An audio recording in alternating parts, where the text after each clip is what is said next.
ನಮಸ್ಕಾರ ರೈತ ಬಾಂಧವರೇ, ನನ್ನ ಹೆಸರು ಬಸವರಾಜ್ ಅಂತ, ಎರೋನ ಕಂಪ್ನಿ ಪ್ರತಿನಿಧಿ ಮಾತಾಡೋದು. ಒಬ್ಬ ರೈತರಿಗೆ ಕೆನಟನ ಸುಲಟನ ಡ್ರಿಂಚಿಂಗ ಮತ್ತು ಸ್ಪ್ರೇ ಮಾಡಿ ಕೊಟ್ಟಿರ್ತೀನಿ. ಅವರು ಸ್ಪ್ರೇ ಮಾಡಿದ್ದಾರೆ ಈಗಾಗಲೇ. ಒಂದು ಸಣ್ಣಾಗಿತ್ತಾಗ ಒಂದು ಸಣ್ಣ ವಿಡಿಯೋ ಮಾಡಿದ್ದು ನಾವು.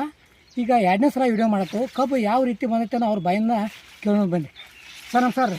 ಸರ್ ನಿಮ್ಮ ಪರಿಚಯ ಹೇಳ್ರಲ್ಲ. ನನ್ನ ಹೆಸರು ಬಸವರಾಜ್ ಕೆಂಪಣ್ಣ ಹುಲ್ಲೋಳಿ, ಊರ ಸಾವಳಗಿರಿ. ನಾವು ಕೆನಟನ ಸುನಟನ ಡ್ರಿಂಚಿಂಗ್ ಮಾಡಿದ್ರಿ, ಡ್ರಿಂಚ್ ಮಾಡ್ಯಾವ, ಸ್ಪ್ರೇನು ಮಾಡ್ಯಾವ್ರಿ. ಹಾಂ, ಈಗ ಒಂದು ತಿಂಗಳ 1.5 ತಿಂಗಳ ಹಿಂದೆ ಒಂದು ವಿಡಿಯೋನು ಮಾಡಿದ್ದು ನಾವು ಕಬ್ಬದ. ಈ ಸಲ ಈಗ ಒಂದು ತಿಂಗಳ 2 ತಿಂಗಳು ಆತಾನೆ ಈಗ ನಾವು ಮಾಡಿ. 2 ತಿಂಗಳ ಆದ ಕಬ್ಬು ಅವಾಗಿಂತ ಈ ಕಬ್ಬು ಹೆಂಗೆ ಐತಿ, ಏನೇನು ಚೇಂಜಸ್ ಐತಿ? ಕಬ್ಬ ಹೈಟು ಆಗೈತ್ರಿ, ಮತ್ತು ಗಡ್ಡು ಮಟ್ಟಿ ಆಗೈತಿ, ಮತ್ತು ಎಲಿನೂ ಚಲೋ ಅದಾವ. ಎಲಿ ಅಡಾಲ ಭಾಳ ಐತ್ರಿ, ಎಲಿನೂ ಚಲೋ ಐತ್ರಿ. ಹಾಂ, 4 ಬಟ್ಟೆ ಅದಾವ ಅಡಾಲ್ಗ. ಮತ್ತು ಇದನ್ನ ನೀವು ಕಬ್ಬು ನೋಡಿ ಆಜು ಬಾಜು ರೈತರ ಏನೋ ಅಂತ ಕೇಳ್ತಾರೆ. ನಮ್ಮನ್ನ ಕಬ್ಬು ಚಲೋ ಐತಿ, ಏನು ಮಾಡಿದೆ ಅಂತ ಕೇಳತ್ತಾರೆ.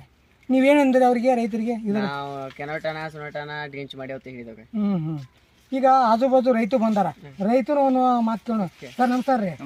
ನಿಮ್ಮ ಹೆಸರು ಏನ್ರಿ? ನಮ್ಮ ಹೆಸರು ಲಗ್ಮಪ್ಪ ರೀ. ಹ್ಞೂ ರೀ.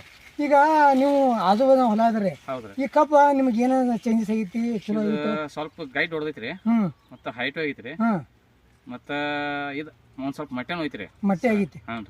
ಮತ್ತು ಗಣಕಿ ಸಾಜ್ ಯಾವ ರೀತಿ ಇದಾವ್ರಿ ನೋಡ್ರಿ ಸರ್, ತೋರಿಸ್ರಿ. ಸರ್ ಏನು ಒಂದು ಕಾಣ್ತಾರ ಗಣಕಿ ಸಾಜ್ ಯಾವ ಟೈಮ್ ಅದ ನೋಡ್ರಿ.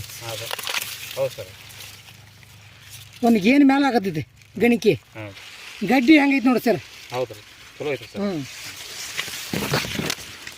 ನಮ್ಮ ಕಂಪ್ನಿ ಅನ್ಕತ್ತಾಗ ಹೇಳಿಕೆ ಧನ್ಯವಾದ ಸರ್.